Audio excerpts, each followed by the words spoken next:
Today we will do one short revision of the chapter biotechnology and its application. This will be important for your upcoming NEET exam as well as 12th class board. So first of all, we should understand what is biotechnology. Biotechnology hai kya? We know biotechnology, it is the application of biological science to agriculture, industry and environment. हमें पता है हमारी biotechnology क्या है. Application करते हैं हम biological science के कहाँ? एग्रीकल्चर में, इंडस्ट्री में एंड एनवायरमेंट में. And we know it is basically biology when it is combined with technology and it is applied in various fields, so it is biotechnology. So biotechnology हमें पता है there were two basic techniques of biotechnology. क्या थी? एक तो genetic engineering थी and second is bioprocess engineering.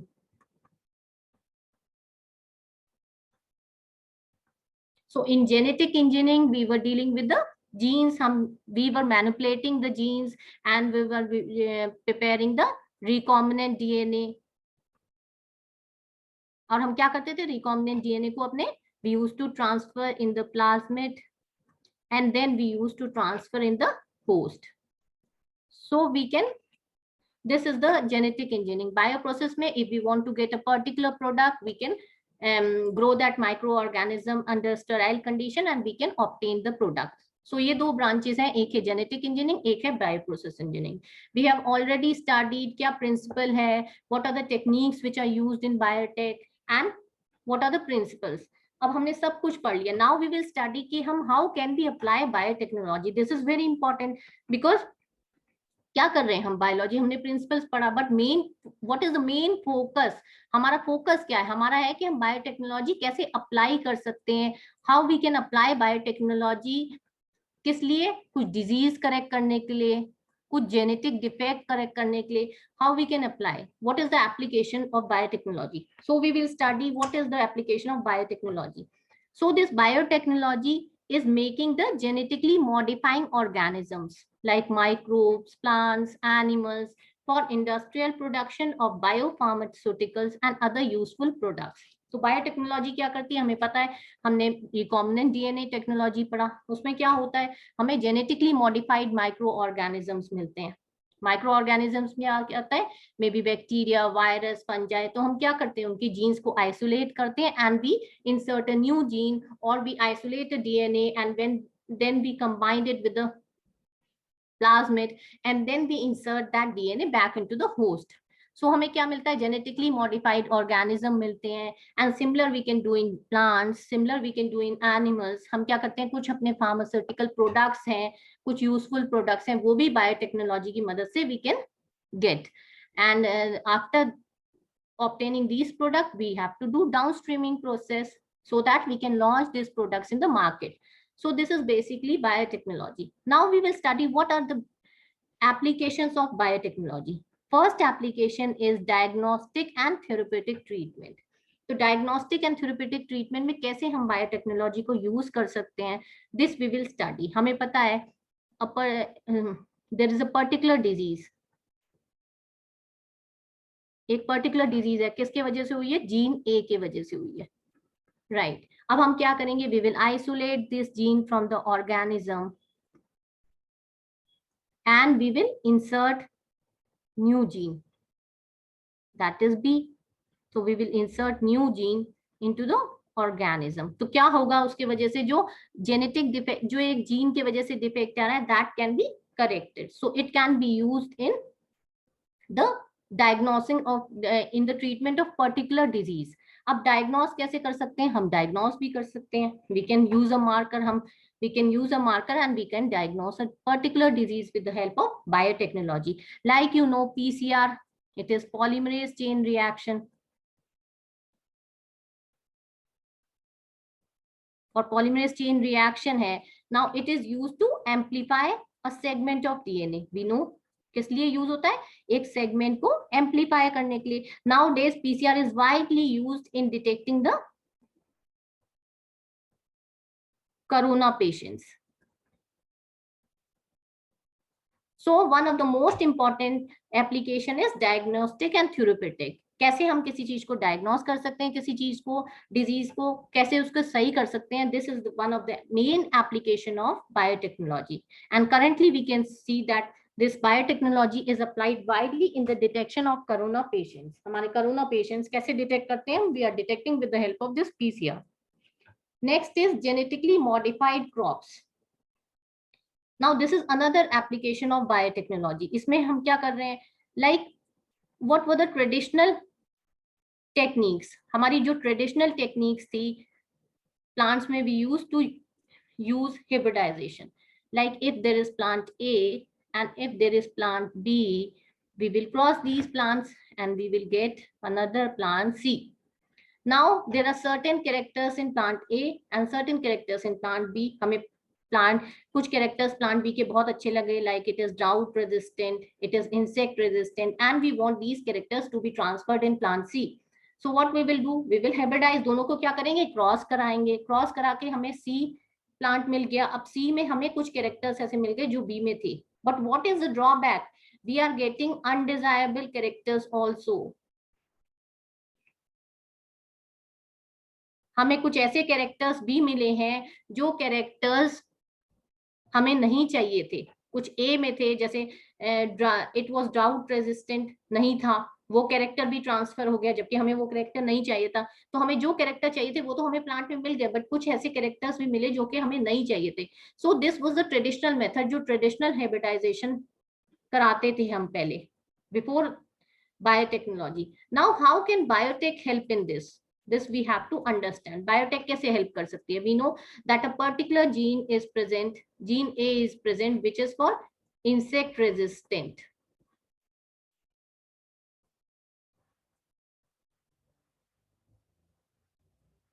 अब हम क्या करेंगे? पूरे प्लांट को नहीं करेंगे, we will only isolate this gene and we will transfer it into a C plant. हम B से क्या करेंगे? इस जीन को A को आइसोलेट करेंगे और रिकॉम्बिनेंट डीएनए बनाएंगे और क्या करेंगे भाई? C में इंसर्ट कर देंगे। There are various methods of insertion. तो क्या हो गया? हमें जो C प्लांट है, it will also be insect resistant. So what is the application of biotech? Biotech की क्या एप्लीकेशन है? बायोटेक की ये एप्लीकेशन है, we are targeting a particular gene. हम एक पर्टिकुलर जीन को टारगेट कर रहे हैं, हम पूरे प्लांट को टारगेट नहीं कर रहे हैं। तो उससे क्या हो रहा है? We are not getting the undesirable characters. हमें सिर्फ वही कैरेक्टर्स मिल रहे हैं जो हमें चाहिए, जो कैरेक्टर्स हमें नहीं चाहिए अनडिजायरेबल, वो कैरेक्टर्स नहीं मिल रहे हैं। सो this is the modification which is done by the help of biotechnology, ठीक है ना। सो जेनेटिकली मॉडिफाइड क्रॉप्स, बहुत सारे क्रॉप्स हमें ऐसे मिलते हैं जिनको हम जेनेटिकली मॉडिफाई कर रहे हैं। These are very good crops, they have very good properties, like they are insect resistant, drought resistant, fruits बहुत अच्छे आते हैं, प्लांट्स बहुत अच्छे हैं। So we can modify, we can get genetically modified crop. Now third is waste treatment. Waste treatment में biotechnology कैसे use कर सकते हैं? हम we know waste treatment is causing a lot of pollution. तो हम क्या करेंगे? अपने माइक्रोब से, with the help of microbes, what we can do? We can clear this waste, ठीक है ना। हम माइक्रोब से क्या करेंगे कि वेस्ट को, पूरे वेस्ट जो है, वेस्ट ट्रीटमेंट को क्लियर कर देंगे माइक्रोब से, जिससे वो क्या करे? हमारे एनवायरमेंट को हार्म ना करे, right. So we can do waste treatment also with the help of biotech. Next is energy production. हमें पता ही है बायोटेक की हेल्प से we can produce energy. Next is food processing. This is very important because we know कि there are many foods which are processed with the help of biotech. Like there are many organisms ऐसे हैं जो हमारे bread में use हो रहे हैं, curd में यूज हो रहे हैं, मतलब there are many products like cakes, bakery products. So we can apply biotech in food processing also. And last is bioremediation. तो bioremediation में क्या है? We are also doing the recycling of energy. जो हमारी एनर्जी मिली है उसको, waste material को, उसको रिसाइकिल कर देते हैं, so that it will not be harmful for the environment. So these are some of the basic applications of biotechnology. Now we will study in detail each and every application. सबसे पहले है agriculture में। कैसे ये agriculture में use होता है biotech? हमें पता है एग्रीकल्चर में हम क्या करते हैं, जेनेटिकली मॉडिफाइड ऑर्गेनिजम्स प्रोड्यूस करते हैं। लाइक हम we can go for plants, हम कुछ ऐसे प्लांट्स प्रोड्यूस करेंगे जिनमें हमने डिजायर्ड जीन डाली है, जेनेटिकली मॉडिफाइड प्लांट्स। बैक्टीरिया ऐसे प्रोड्यूस कर सकते हैं, fungi we can use, animals also we can use. So we can manipulate the genes and we can develop this genetically modified organisms. हम ऐसे ऑर्गेनिजम्स डेवलप कर सकते हैं जिसमें हमने जीन मैनिपुलेशन किया है। तो उसकी वजह से क्या हो गया, हमें और यूजफुल प्लांट्स मिल गए, ऐसे बैक्टीरिया मिल गए जो और ज्यादा इफेक्टिव हैं, फंजाई मिल गए, एनिमल्स मिल गए। Next is transgenic crops. Now what is this transgenic crops? Crops that contain और एक्सप्रेस मोर वन और मोर यूजफुल फॉरेन जीन। तो ट्रांसजेनिक क्रॉप्स वो क्रॉप्स हैं जिसमें हमने ऑलरेडी जीन को क्या किया, इंसर्ट कर दिया है, और वो क्या कर रहे हैं, वो फॉरेन जीन का एक्सप्रेशन दिखा रहे हैं। या तो एक जीन है या एक से ज्यादा जीन है, और उस जीन का क्या, they are showing the expression. So these are transgenic crops जिनका मॉडिफिकेशन हो गया, कैसे, जेनेटिक मैनिपुलेशन से, जेनेटिक इंजीनियरिंग से हमने उनको क्या कर दिया, उनका जीन जो जेनेटिक मेकअप है वो क्या कर दिया, we have change the genetic makeup, genetic gene makeup कर दिया, जीन का चेंज कर दिया, कोई पर्टिकुलर जीन का चेंज कर दिया। उससे क्या होगा, अब उनका फिनोटिपिक मेकअप भी चेंज हो गया है। हमने पता है one particular gene it codes for a particular character, तो जब हमने जेनेटिक चेंज कर दिया, जीन्स चेंज कर दिया, जो वो कैरेक्टर कोड करेगा वो भी चेंज हो जाएगा। तो क्या है, these are known as transgenic crops, जिसमें ऑल्टरेशन किया है हमने फॉरेन जीन्स डाल के, and they are showing a particular character. Now हमारे ट्रांसजेनिक क्रॉप्स के क्या एडवांटेज हैं, क्या है? First, they are more tolerant to stress. मैंने आपको बताया दे आर सर्टेन जीन्स, हम प्लांट्स में क्या करते हैं, हम ऐसी जीन्स ढूंढते हैं जो हमारे प्लांट को और अच्छा बना सके, जैसे हीट रेजिस्टेंट बना सके, कोल्ड रेजिस्टेंट बना सके, ड्राउट रेजिस्टेंट बना सके। क्या चाहिए हमें, यही चाहिए। हम ये चाहते हैं कि हमारे जो प्लांट्स हैं वो बहुत जल्दी ना मरे, कोल्ड से ना मरे, हीट से ना मरे, या पानी कम मिले तो ना मरे, जो स्ट्रेस होती है उससे वो डाई ना करें। These are the qualities which we want in a plant.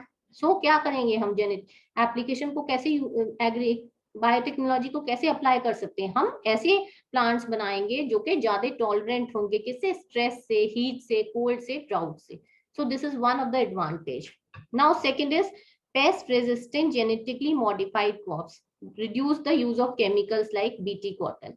अब क्या है, this is one of the application. हमें पता है पहले in earlier days we were using the chemical pesticides।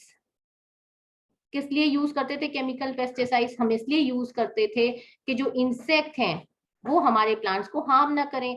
तो we use to spray the chemicals over the plants and that was very harmful. उसकी वजह से क्या होता था कि हमारे जो कई प्लांट्स में बहुत प्रॉब्लम होती थी, और वो प्लांट्स भी, हमारे कई प्लांट्स मर जाते थे केमिकल पेस्टिसाइड से। और जो फ्रूट हमें फ्रूट मिलता था वो उसमें भी केमिकल होता था। So how we can use this biotechnology, अब हम क्या करते हैं, हम ऐसे प्लांट्स ही बनाते हैं जो पेस्ट रेजिस्टेंट है, जिसमें जो है कीड़ा नहीं लगता है, पेस्ट रेजिस्टेंट प्लांट्स है। कैसे बनाएंगे, we can do it with the help of a particular gene, like हमने ये हमारी जीन ए है, पेस्ट रेजिस्टेंट है, हम क्या करेंगे, इसको रिकॉम्बिनेंट डीएनए बनाएंगे और इस जीन को क्या करेंगे, प्लांट में इंसर्ट कर देंगे। जब हमने प्लांट में इंसर्ट कर दी तो जो हमारा प्लांट है वो भी पेस्ट रेजिस्टेंट हो गया। तो हमारे जो केमिकल पेस्टिसाइड्स थे जो हम ऊपर से स्प्रे करते थे वो अब हमें करने की जरूरत नहीं। तो उससे क्या हुआ, देयर आर मेनी एडवांटेजेस। पहले क्या हुआ भाई, पहले तो हमारा जो है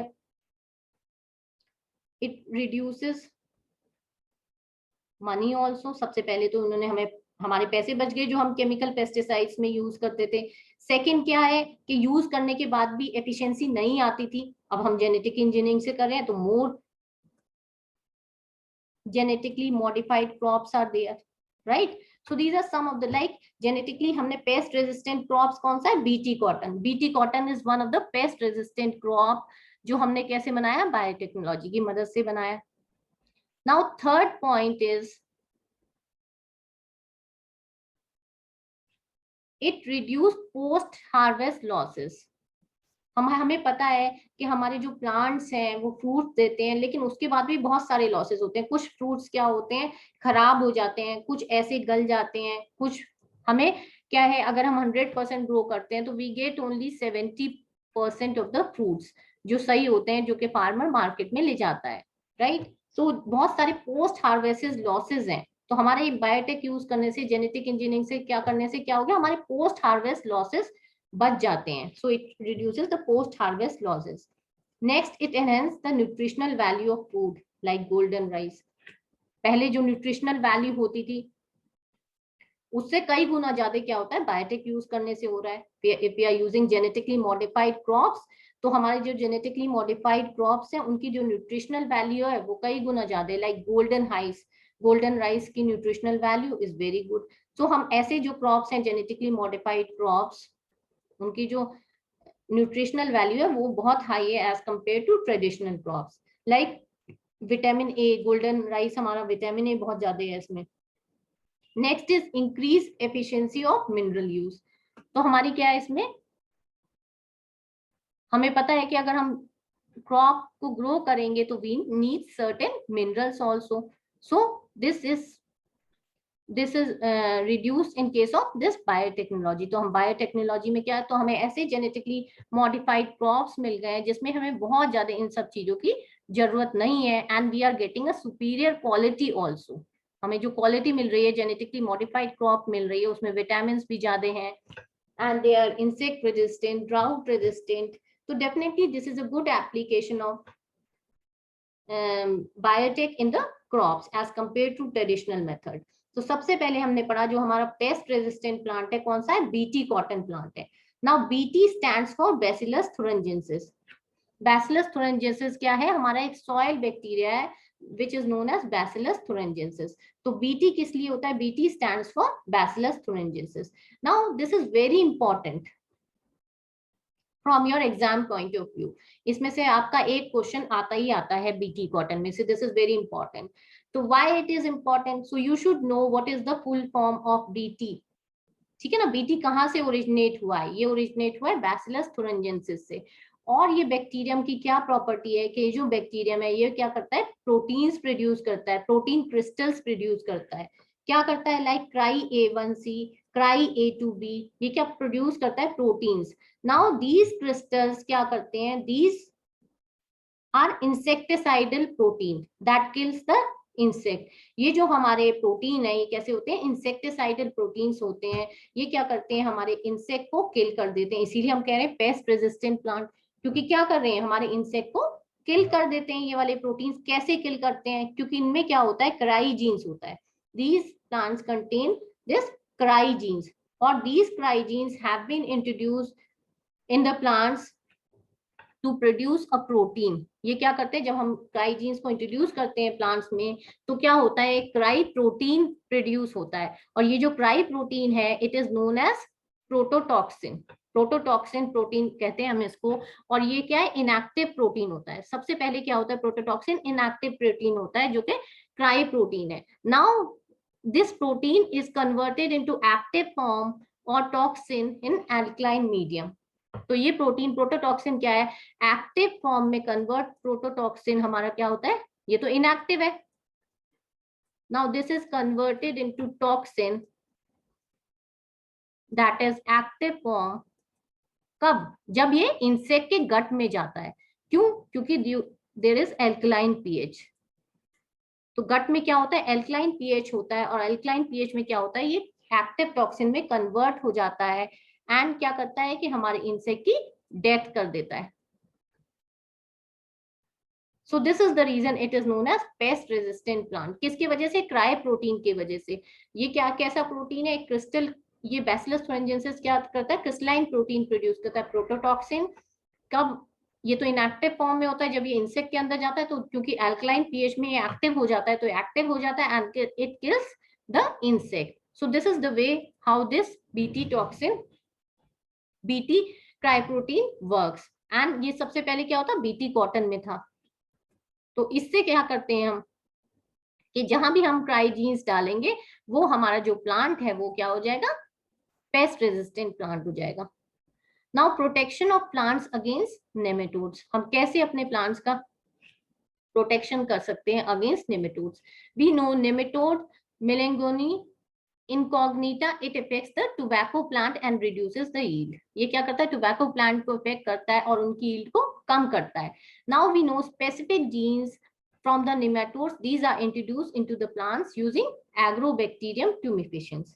तो क्या करते हैं हम, जो स्पेसिफिक जीन्स है निमेटोड से उसको इंट्रोड्यूस करते हैं प्लांट में, कौन सा वेक्टर यूज करके, एग्रोबैक्टीरियम ट्यूबिफिशंस को यूज करके. ये सॉइल बैक्टीरिया है and we are using this bacteria to transfer the specific genes from the nematode. Now these genes produce the sense and antisense complementary RNA produce करता है. एक sense complementary RNA produce करता है और एक antisense complementary RNA produce करता है. और ये हमारा जब डबल स्ट्रैंडेड RNA है, ये क्या करता है, ये एक्ट करता है और इनिशिएट्स करता है आरएनए इंटरफेरेंस. और आरएनए इंटरफेरेंस की वजह से क्या होता है कि हमारा जो स्पेसिफिक एमआरएनए है वो साइलेंस हो जाता है. तो जब भी ये जीन्स इंट्रोड्यूस होती है, sense and antisense complementary RNA बनाती है एंड डबल स्ट्रैंडेड हमारा आरएनए क्या करता है, ये आरएनए इंटरफेरेंस इनिशिएट करता है, जिसकी वजह से हमारा एमआरएनए स्पेसिफिक जीन का साइलेंसिंग हो जाता है. Now this complementary RNA, it neutralizes the specific RNA by process which is known as RNA interference, and parasites cannot live in the transgenic host. तो हमारा ये जो कॉम्प्लीमेंट्री आरएनए है ये क्या करता है कि हमारे जो स्पेसिफिक आरएनए है निमेटोड का जो हमने ट्रांसफर किया था उसको क्या करता है, साइलेंस कर देता है, जिसको हम कहते हैं आरएनए इंटरफेरेंस. और पैरासाइट्स जो होता है हमारा ट्रांसजेनिक होस्ट में नहीं रह सकता.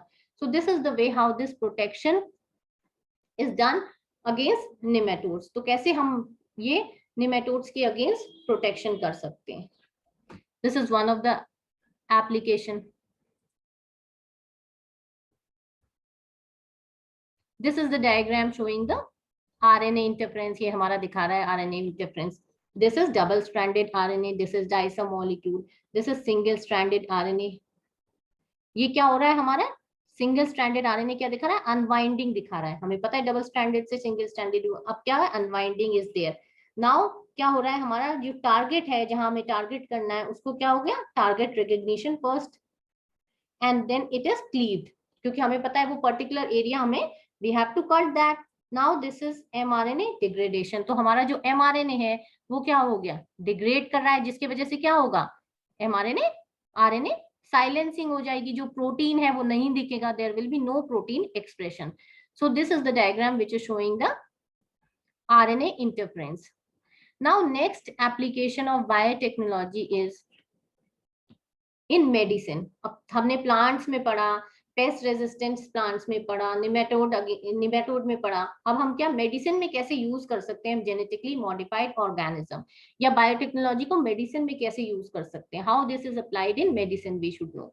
हमारा पता है हमारी रिकॉम्बिनेंट डीएनए टेक्नोलॉजी, हमें पता है कि कैसे, अभी मैंने आपको बताया कैसे it is use to diagnose a particular disease. एक पर्टिकुलर डिजीज है, अगर हमें डायग्नोस करनी है तो हम डायग्नोस कर सकते हैं. If we want to correct a particular disease we can also go for correction, right. So this RNA technology, it is applied in therapeutic application by genetically engineered insulin for men.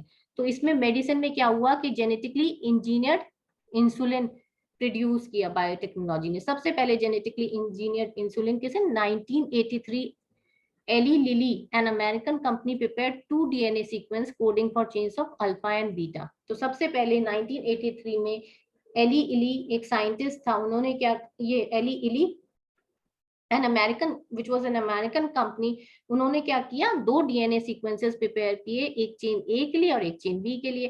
क्यों 2 chain के लिए, because we know कि human insulin में क्या होता है, 2 chain होती है, एक चेन ए एक chain B. Okay, so these are the 2 chains and कितने अमीनो एसिड्स का, 51 अमीनो एसिड्स का बना होता है हमारा इंसुलिन. तो हमें पता है it is a short 2 polypeptide chain is there, one is A and one is B, and these are linked by disulfide bridges. तो दोनों chains किससे link होती है, disulfide bridges से. Now we know in man this insulin is secreted as prohormone. men में क्या है, ये इंसुलिन किस फॉर्म में होता है, प्रोहार्मोन में होता है. और इसमें क्या होता है, इसमें C peptide is also there which is removed during the maturation. प्रोहार्मोन होता है मेन में और सी पेप्टाइड भी होता है, जिसको हम कब रिमूव करते हैं, मैचुरेशन में C peptide is remove. Now this recombinant DNA technique, insulin could be generated by 2 separate DNA sequences A and B which are incorporated into the plasmid of E. coli to produce insulin chain. तो जब हमें genetically modified insulin prepare किया तो कैसे कर सकते हैं ये, भाई हम रिकॉम्बिनेंट डीएनए टेक्नोलॉजी यूज करेंगे। दो सेपरेट डीएनए सीक्वेंसेस हमें चाहिए, क्यों चाहिए, क्योंकि दो पॉलीपेप्टाइड चेन है, एक चेन ए है एक चेन बी है, तो we need to separate DNA sequences. और उनको क्या करेंगे, प्लाज्मिड में ट्रांसफर करेंगे, उसके बाद क्या करेंगे, ई कोलाई में करेंगे, तो क्या बनाएगा वो, जेनेटिकली मॉडिफाइड इंसुलिन बनाएगा। So the use of biotechnology is they have modified the genetically modified insulin, जिसमें दो चेन्स है, we know beta alpha and beta. Now this diagram is showing the proinsulin. ये क्या दिखा रहा है, pro insulin. मैंने अभी आपको बताया कि ह्यूमंस में क्या होता है, इंसुलिन कौन सी फॉर्म में, प्रो इंसुलिन। अब ये ए पेप्टाइड है, now we know that this after maturation this will give, this is A peptide, this is B peptide, and maturation में क्या होता है, ये जो सी पेप्टाइड है इसको रिमूव कर देते हैं, so we will get the insulin. So this is the way how this genetically modified insulin is prepared. Now next application is gene therapy. Gene therapy एक application है biotechnology की। मैंने आपको बताया what is gene therapy. Now gene therapy it involves correction of gene defects. कोई भी हमें gene disease or any genetic defect, we want to correct any genetic defect. तो कोई भी डिजीज या जेनेटिक डिफेक्ट हमें करेक्ट करना है तो क्या यूज करेंगे, हम जीन थेरेपी को यूज करेंगे। So it basically involves the correction of gene defects of may be child और एम्ब्रियो। कैसे, किसमें किया गया ये, एडिनोसिन डीएमिनेज डेफिशिएंसी। नाउ हमें पता है ये adenosine deaminase that is ADA deficiency, it is a kind of immuno disorder that is caused by deletion of gene coding for ADA. तो हमें पता है कि एडीए डेफिशिएंसी में क्या होता है, ये इम्यूनो डिसऑर्डर है जो किसके वजह से होता है, जिसमें ये डिलेशन की वजह से होता है, जिसमें एक जीन को हम डिलीट कर देते हैं जो क्या कोड करता है, एडीए कोड करता है। नाउ अब अगर ये जेनेटिक डिसऑर्डर हो गया तो ये हमें, this is a disease, so we can cure this disease with the help of this gene therapy. Now it can be cured by bone marrow transplantation or enzyme replacement therapy. तो ये disease कैसे cure कर सकती है, या तो हम bone marrow को पूरा ट्रांसप्लांट करें या फिर एंजाइम रिप्लेसमेंट थेरेपी यूज करें। एंजाइम रिप्लेसमेंट थेरेपी के क्या मतलब है, हम पर्टिकुलर एंजाइम को रिप्लेस कर दें दूसरे एंजाइम से। Now a functional ADA cDNA through retrovirus, हमें पता है कि जीन थेरेपी रेट्रोवायरस किसमें, हमने पढ़ा था कि retrovirus we are using in the animals. तो हम क्या करते हैं, cDNA एडीए cDNA यूज करते हैं, रेट्रोवायरस के थ्रू हम इनको इंट्रोड्यूस करते हैं कहाँ, लिम्फोसाइट कल्चर में, for genetic infusion and transfer to the patient body for normal functioning. तो हमें पता है कि हम पर्टिकुलर जीन की वजह से हो रहा है तो हम क्या करेंगे, दूसरी जीन को इंट्रोड्यूस कर देंगे। एडीए, हमें पता है एडीए की डेफिशिएंसी से हो रहा है तो हम क्या करेंगे, एडीए cDNA को क्या करेंगे, रेट्रोवायरस के थ्रू इंट्रोड्यूस कर देंगे कहाँ, लिम्फोसाइट सेल में, जिससे क्या होगा, उनको जेनेटिक इन्फ्यूजन हो जाएगा और ये ट्रांसफर हो जाएंगे बॉडी में पेशेंट की, और बिल्कुल वो नॉर्मल फंक्शनिंग दिखाएंगे। सो this is the way how this gene therapy it is used to cure a particular disease, how this is helping in curing a particular disease। तो कैसे मेडिसिन में this is very important application, one particular disease जिसके लिए हम जो cure नहीं था, पूरा बोन मैरो ट्रांसप्लांटेशन करना था, जिनके लिए enzyme replacement therapy was there, हम उसको जेनेटिक इंजीनियरिंग यूज करके हम उस जीन को, हम उस डिजीज को सही कर पा रहे हैं। सो this is important application. Now next important application I have already discuss, क्या है, मॉलिक्यूलर डायग्नोस्टिक। मॉलिक्यूलर डायग्नोस्टिक क्या है,